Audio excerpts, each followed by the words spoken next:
Como alguém pode viver deliberadamente em pecado depois de ter recebido o pleno conhecimento da verdade? Irmãos, a chave para nós compreendermos esse texto, esse versículo 26, ela se encontra nos versículos mais para frente, no versículo de número 32, e também se encontra no capítulo 6 de Hebreus, que nós já estudamos. A ideia aqui é que o autor está dando um alerta, e não uma declaração da posição deles, do estado atual dos seus ouvintes ou dos seus leitores. Como é que eu sei disso?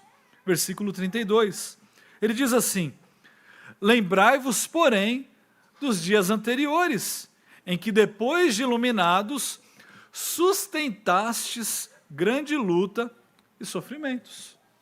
Ou seja, depois de falar, de dar o alerta aí, que nós estudaríamos nessa manhã, ele diz para eles, seus ouvintes, os seus ouvintes, seus leitores, vocês são verdadeiramente iluminados. Isso é o mais importante. Eu sei que vocês não falharam. Mas ele diz para eles que aqueles que não são iluminados são aqueles que não são salvos. Não resta para esses uma solução. Não há mais sacrifícios pelos pecados que possam aplacar a ira de Deus sobre eles. No capítulo 6, o autor ele faz algo semelhante. Ele fala para os seus ouvintes ali, para os seus leitores, presumindo que eles são salvos. A mesma coisa que ele fez aqui. Ele sabe que eles eram salvos e que eles não haviam apostatado da fé.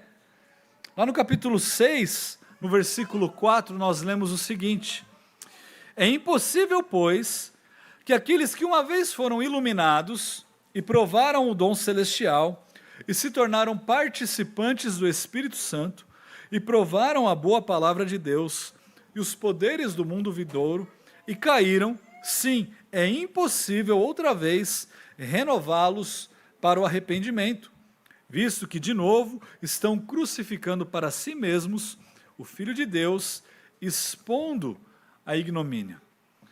Mas assim como no versículo 32 do capítulo 10, o versículo 9 e 10 do capítulo 6 nos traz luz ao caso desses ouvintes. No capítulo 6, versículos 9 e 10, ele diz assim: quanto a vós outros, percebe? No capítulo 10 ele está falando, vocês eram iluminados. Agora no capítulo 6, quanto a vós outros, todavia, ó amados, estamos persuadidos das coisas que são melhores e pertencentes à salvação, ainda que falamos desta maneira. Ainda que a gente fale como se vocês estivessem colocando o Filho de Deus em ignomínia, que vocês estivessem tentando fazer alguma coisa, eu sei que não é o caso de vocês.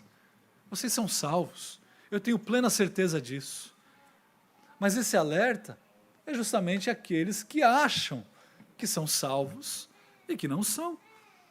No versículo 10 ele diz, porque Deus não é injusto para ficar esquecido do vosso trabalho e do amor que evidenciastes para com o seu nome, pois servistes e ainda servis aos santos. Eles estavam fazendo ou produzindo fruto. Eram pessoas de fato iluminadas, pessoas que de fato foram salvas. Não pessoas que supostamente foram iluminadas, supostamente foram salvas, conviviam com seus irmãos, foram batizados, mas que apostataram da fé. Ele não está tratando desses. Ele cria na salvação desses ouvintes e desses leitores, mas ele deu esse alerta justamente para que eles não apostatassem da fé. Ou seja, não há como alguém viver deliberadamente em pecado depois de ter sido ou recebido o pleno conhecimento da verdade.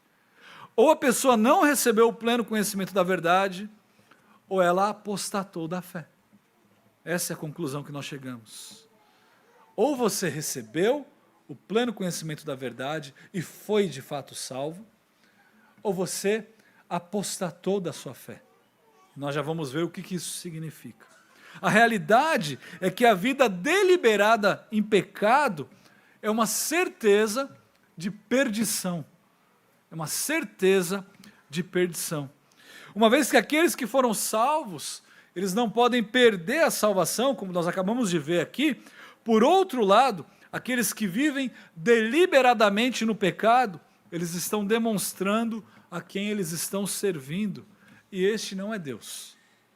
Talvez seja o Deus eu, mas não é o Deus verdadeiro. Logo, os apóstatas não herdarão o reino de Deus.